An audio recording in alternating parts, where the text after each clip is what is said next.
My name is Tony Devine. I'm the Vice President of Education with Global Peace Foundation, and I'm honored to be your moderator today. I want to welcome all of you to this fifth session of the 2021 Peace Sharing Forum for a fireside chat with a wonderful panel on future ready education.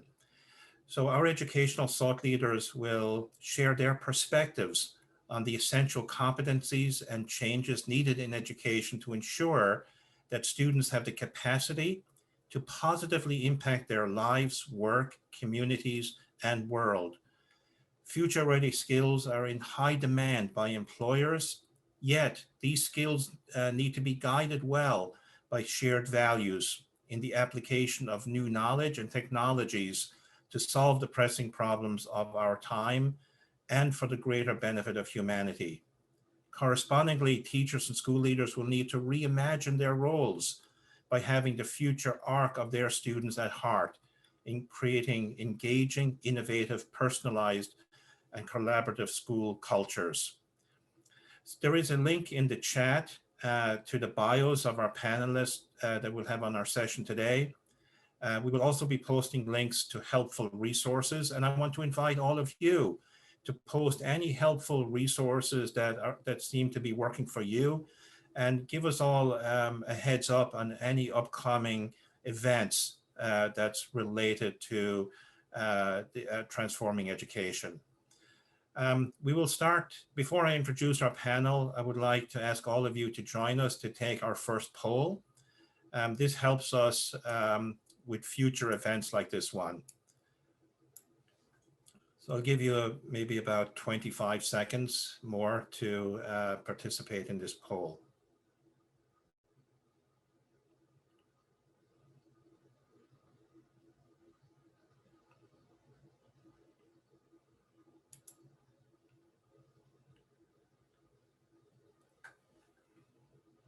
Now it's my great pleasure to introduce our distinguished panel, literally from across the world. We have Darla Deardorff.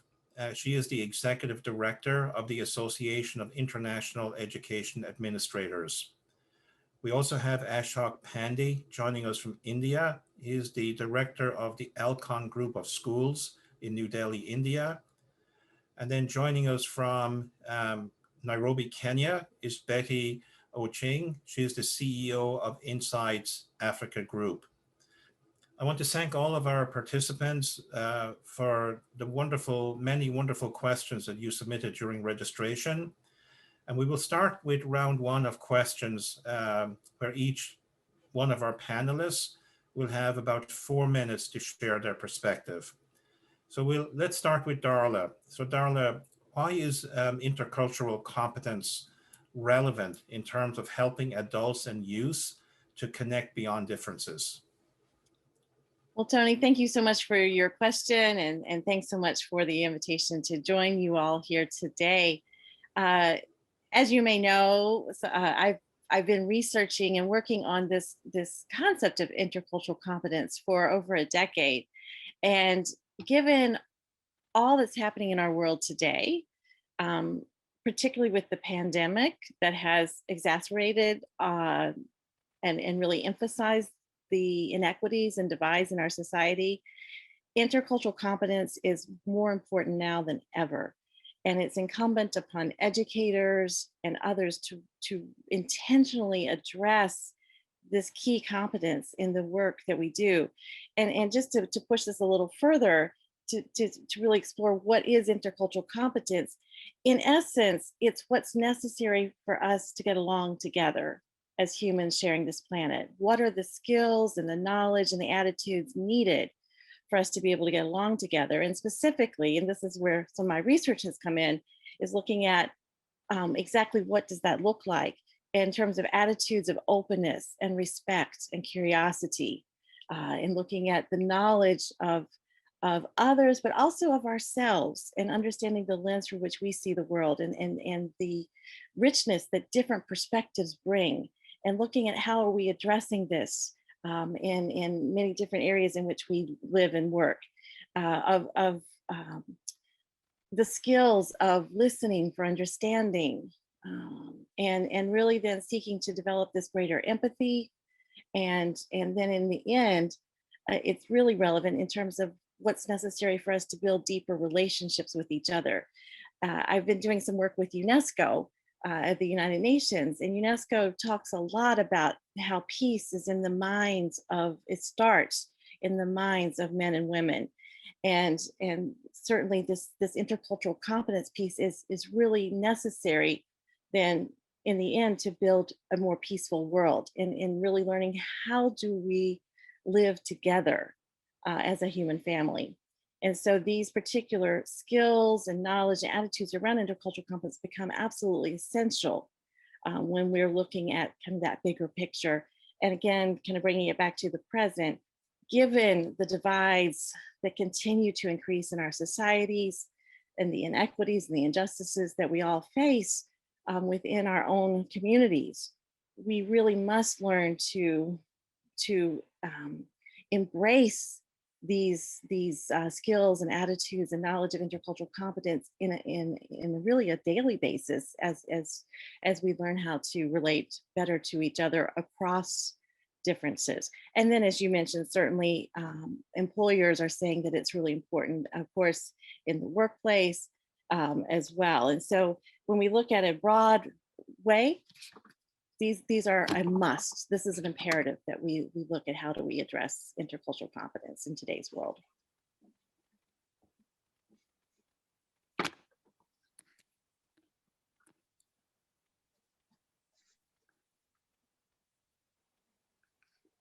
Yeah. Tony, unmute yourself. Okay, unmute myself. Okay, thank you very much, Darla. Really, this is important work that you're doing. And the goal here is how can we actually connect? There's a lot more that people have in common than what differentiates us. So Ashok, I'll you next. We hear a lot about 21st century skills and new knowledge, but as we move into the future, why are shared values becoming increasingly important to guide skills and the application of new knowledge? Yeah, thank you, Tony. I think Darla has already made my job easier. And I think if one phrase that can describe 21st century skills, it is intercultural competencies, which she described very beautifully. And you know, the whole humanity is, you know, has a bond, and each individual on this planet has to recognize that bond. So if we have that bond, I think we have to acknowledge that all our problems are common and we have to solve it together. Our prosperity, our peace, you know, all our aspirations, you know, everything is now increasingly clear that they are tied with each other. And I think we shouldn't have really waited for the pandemic to give this revelation. But pandemic's positive contribution is that it has brought all of us together. And therefore, 4 or 5 things come to my mind. Hope, you know, listening, Darla mentioned to that also, forgiving others, you know, valuing others, integrity, and sharing our values, our knowledge, whatever capabilities we have. You know, these are the things which will bind us together. And therefore, I think the elders and educators like us should waste no time and acknowledge that the children and the present generation of today, they are the common assets of the world. And the parents and educators should become the common investors into the future of these children. So that is where I come from. But we have to, you know, structure it in such a way it becomes easy to disseminate, it becomes easy to understand. And therefore, 2 or 3 things I would say very quickly that cognitive skills, they're very important. But equally important are non-cognitive skills, socio-emotional skills, you know, the skills of perseverance, resilience, skills of lifting each other and inspiring each other out of our ignorance, out of our morose, out of our melancholy. I think those skills also we have to learn. And of course, in 21st century, specific to this, our life is increasingly digitalized, and massive adoption of technical skills. And therefore, the basic technical skills, application-based technical skills, and of course, transformational value of technology, we have to understand that also, and our children have to embrace it. And I think that should define the new curriculum for the 21st century. Over to you, Tony. Okay, thank you very much, Ashok. We would love to hear more about this in our dialogue. Our technology today can scale really good ideas and very bad ideas as well. And I think this is where, not just the skills, but also the shared values will be very important. So Betty, to you now, to effectively prepare students for the future, for their future success in all aspects of their lives, the role of teachers need to change. And the teacher is probably one of the most influential people in a young person's life, apart from their parents. So can you describe what these new teacher roles will look like as we move into the future?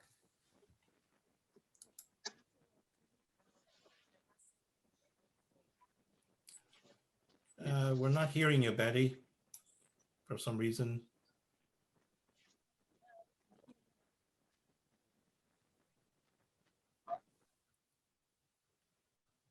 Yeah. Now you you're unmute muted. yourself. You're muted. Yeah. So unmute yourself.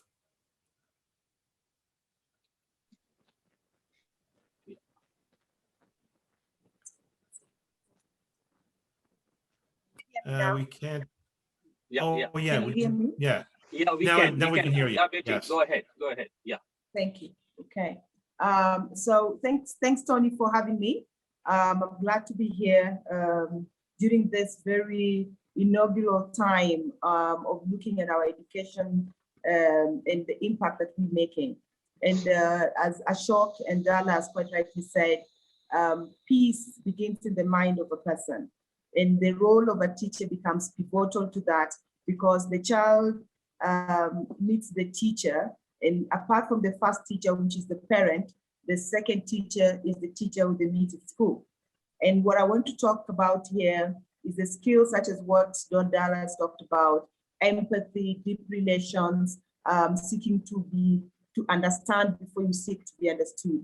But how does a teacher bring themselves to help embed this kind of softer, inward skills and competencies in ways of life that then lends itself to peace building? So the teacher then becomes the person who drives fundamental social change within the child to help them have that future success. And I see that happening if the teacher can embody the role of an organizational development expert. And this is a person who takes humanistic approaches to problem solving. And I see the teacher playing that, using different hats to do that. One of them is being a life coach, being a mentor, being a change expert. And I also see the teacher now driving down, looking at how they build their own thriving relationships with students as an example and as a role modeling platform for how to have thriving relationships as students and to feel that effectiveness in how we engage each other. So I see that also starting at the root of building what always lacks in relationships that are dysfunctional. And that is the need to create trust vulnerability. Because a child who does not trust the teacher, and if the teacher does not role play how to be vulnerable, the child will not be vulnerable with them. And what ends up happening is that child will not do the second thing, which is also important, is the need for conflicting opinions. How does a child bring in conflicting opinions so that at the end of the day, their one sense worth is heard? And you know, all of us, once we feel heard, we are able to own the process. And once a child owns the process, they will come in with a different level of commitment. And that commitment then helps the teacher with cascading decisions and even the child being very receptive. And because a person has commitment, there is accountability. And so it builds onto the commitment that already exists. And this child is then able to be very intentional about the results that they're trying to focus on. So I see these 5 levels as areas that the child will be able to drive, the teacher will be able to play a very important role to help build the trust vulnerability, which then will lend itself to increasing the child bringing in conflicting opinions, and then those are heard and addressed and dealt with, and that helps with building into commitment, which then helps with accountability, and lastly, there's a strong intention for results. So I see the teacher's role being that of a coach, that of a change agent, but most importantly, a person who takes humanistic approaches to problem solving, which includes that trust vulnerability as a fundamental foundational block.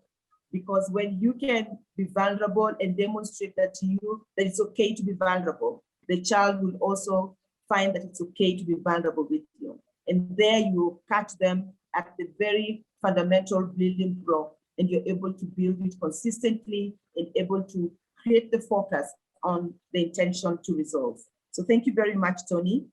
In a nutshell, that's what I see the role of the teacher coming in to change and to help us focus on the future success and to drive the social change that we need in our students and our learners. Thank you. Thank you, Betty. Seems like what you're saying is that teachers have to become great relationship builders and building that great trust, and put a lot more focus on developing that artistic side, right, of who we are as people. Yes, thank you for that. We will now open it up to a dialogue among our panel. And I just would like to ask anyone to react to what anyone else said. So panel, go ahead. Yeah. Tony.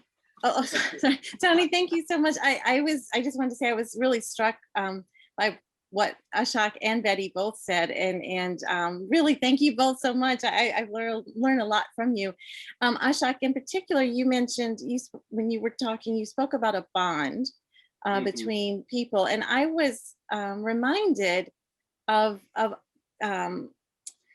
for example, the concept of Ubuntu that's found in South Africa and some other cultures, yes.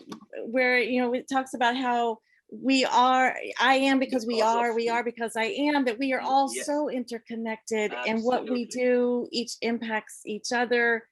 And so I thank you so much for kind of really stressing that bond that we all share.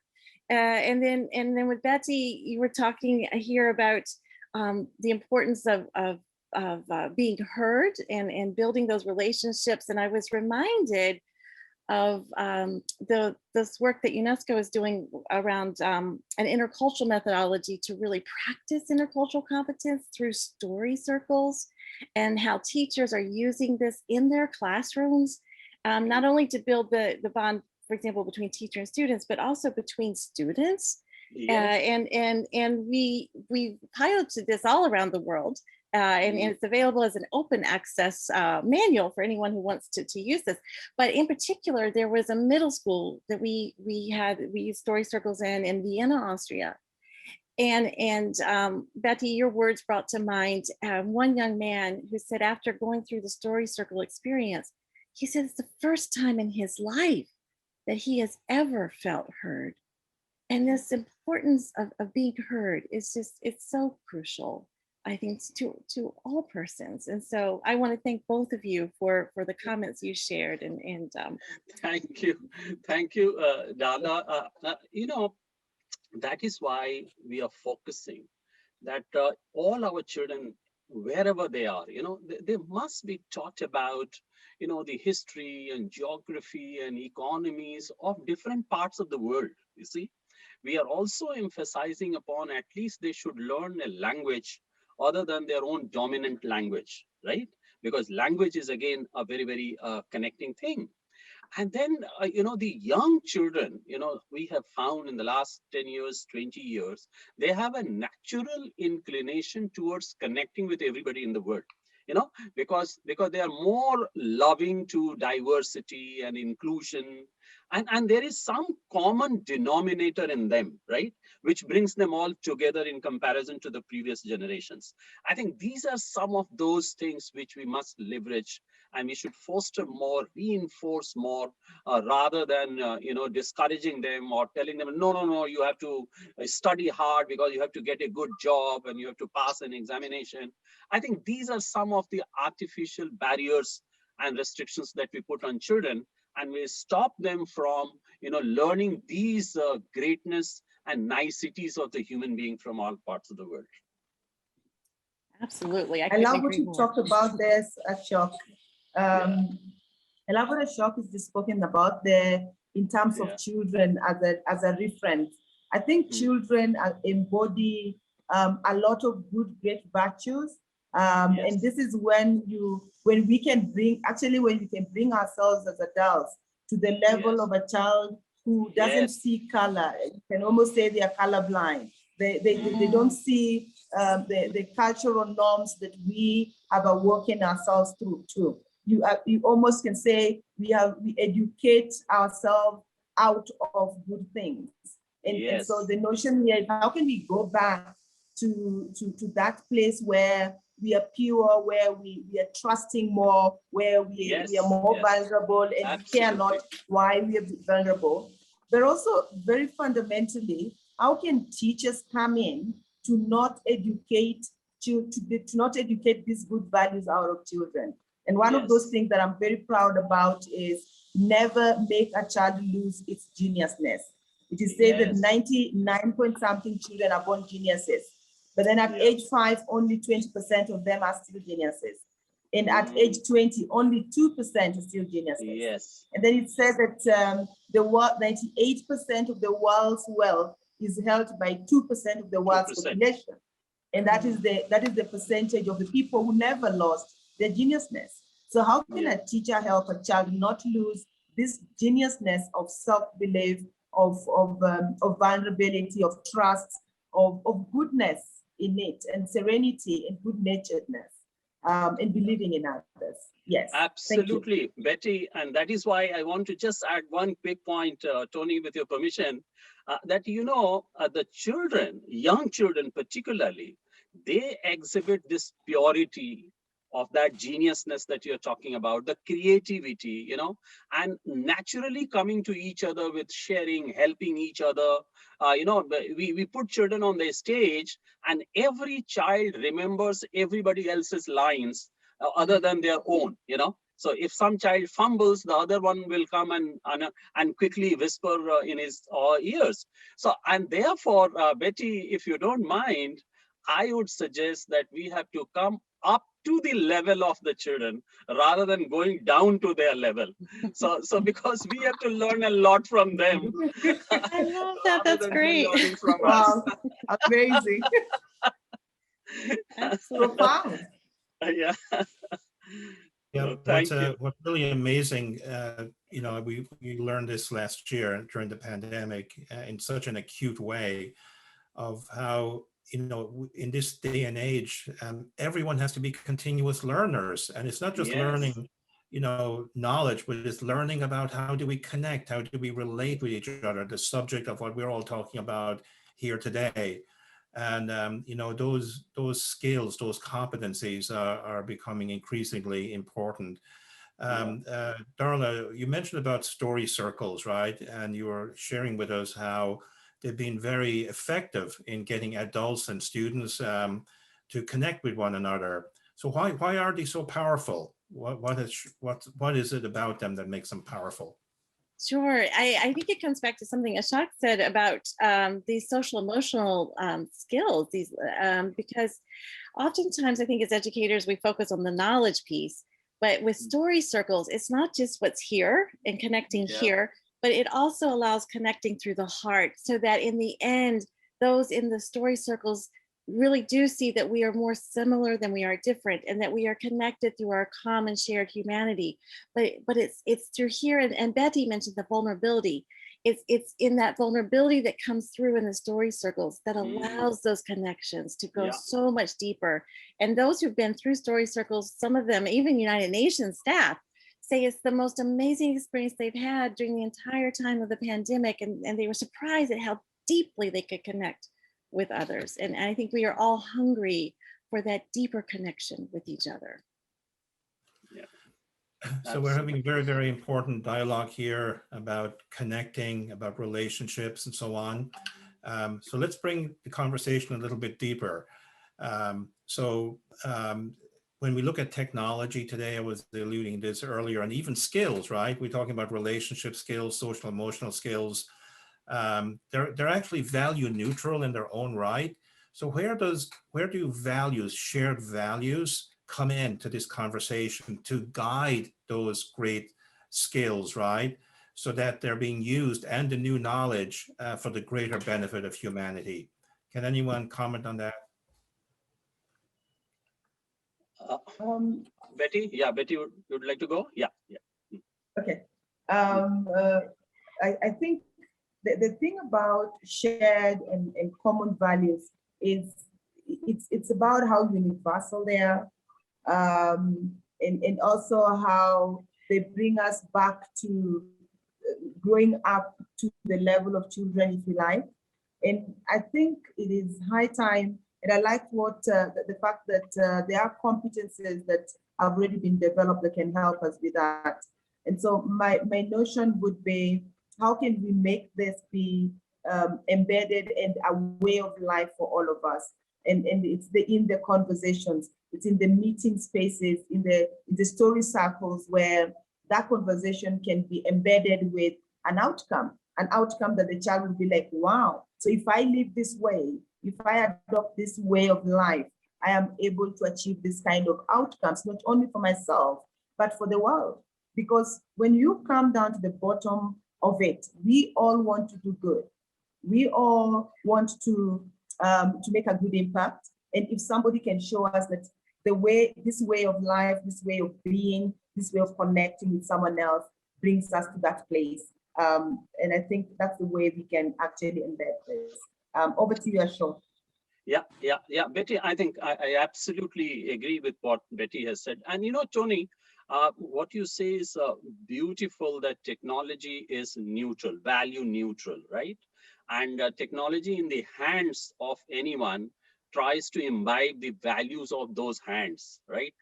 And therefore, it is very, very important what the first round of dialogue that we had, the competencies that we have to develop in the children, you see, and adults surrounding them with those competencies. I mean, any adult surrounding the children is not capable of putting those competencies.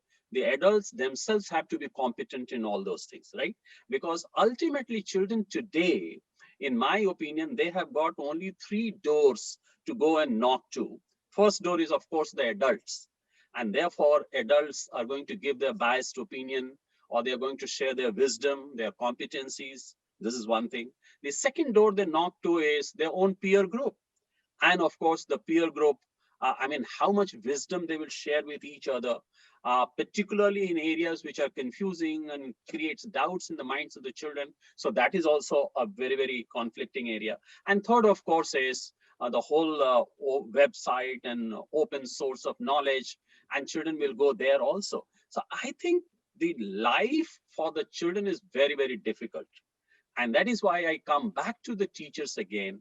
If the community of teachers and educators and parents, they come together and start seeing in the children the future for the world, and all the children forming a community as common assets, then everybody has to invest in them.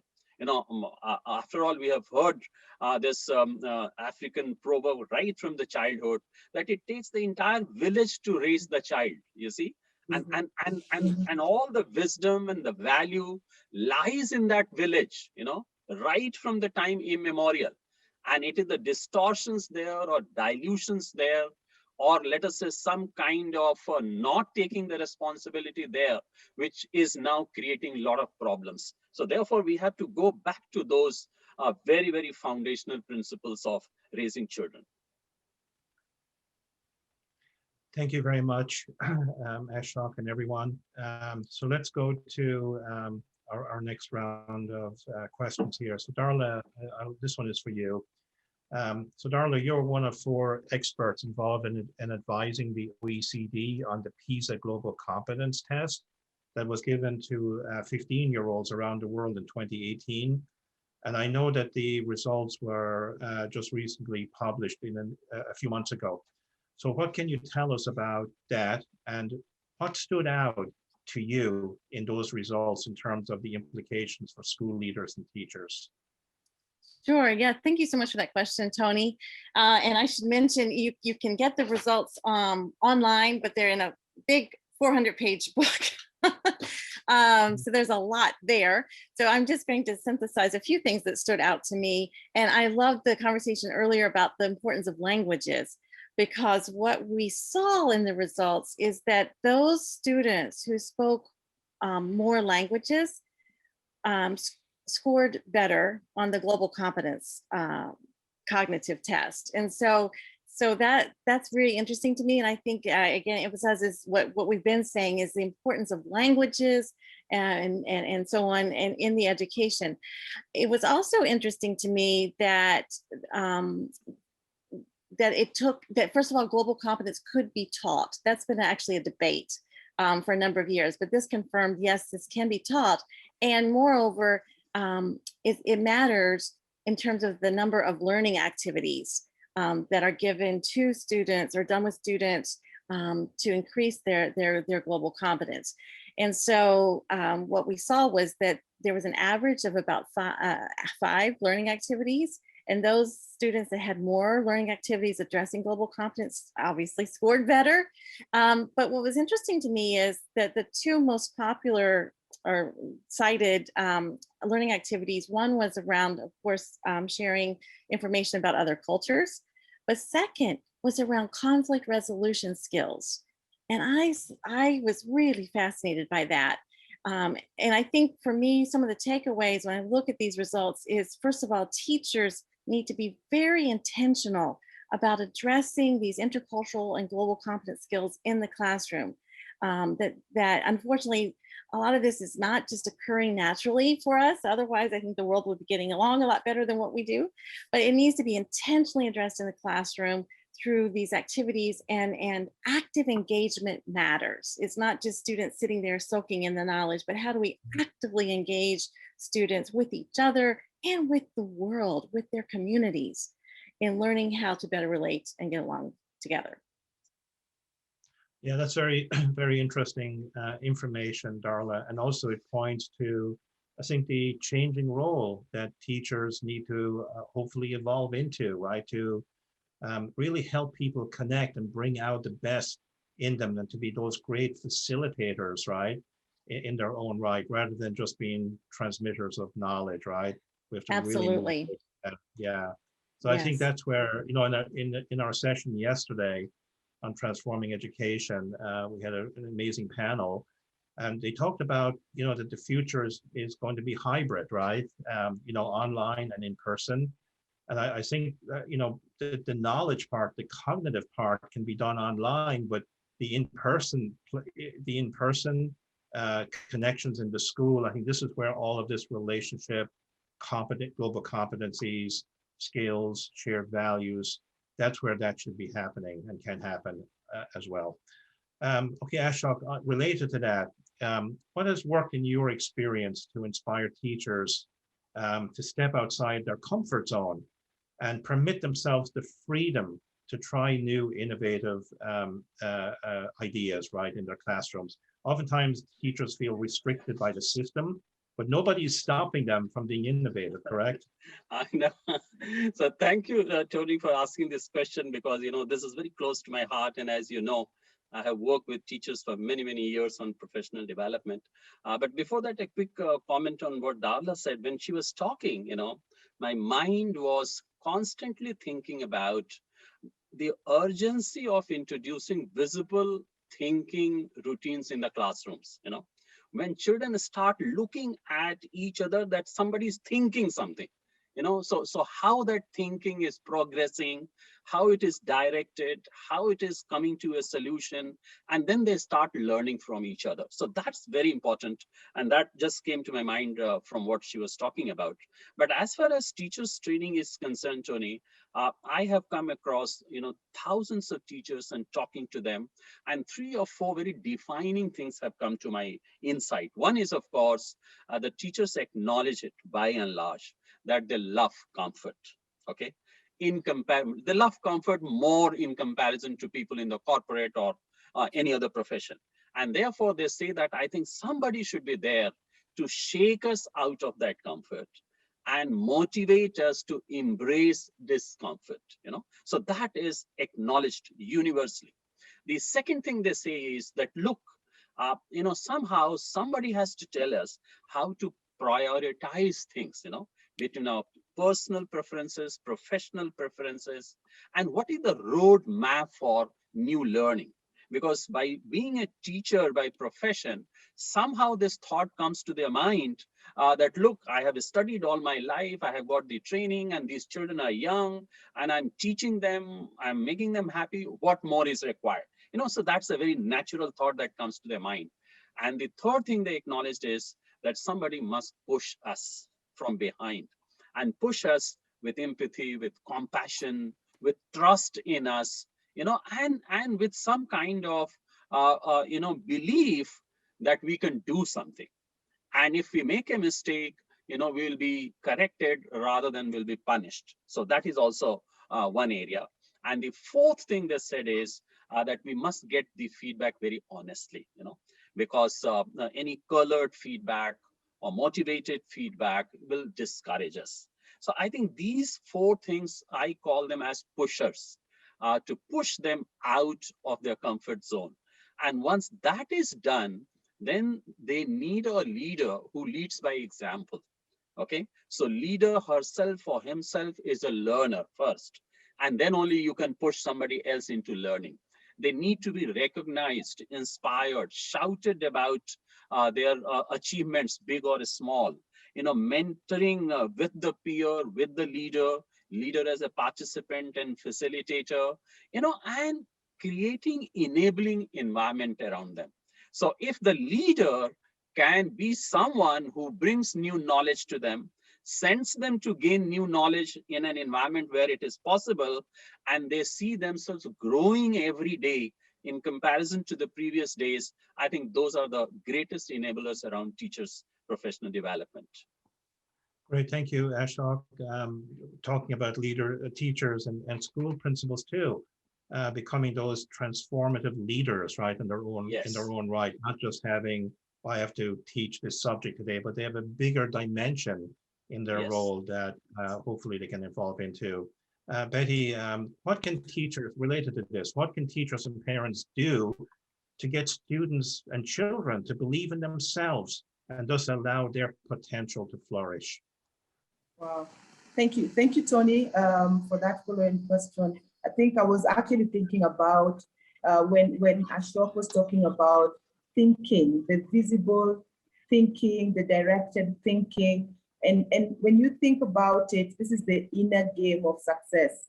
How do you use thought? How do you use your thinking? How do you apply your thinking in a way that serves success rather than advance what you don't want to be advanced? So as teachers and parents, our core role would be to work with the students in a way that helps them to have self-belief. And I believe that there is no self-reliance without self-belief.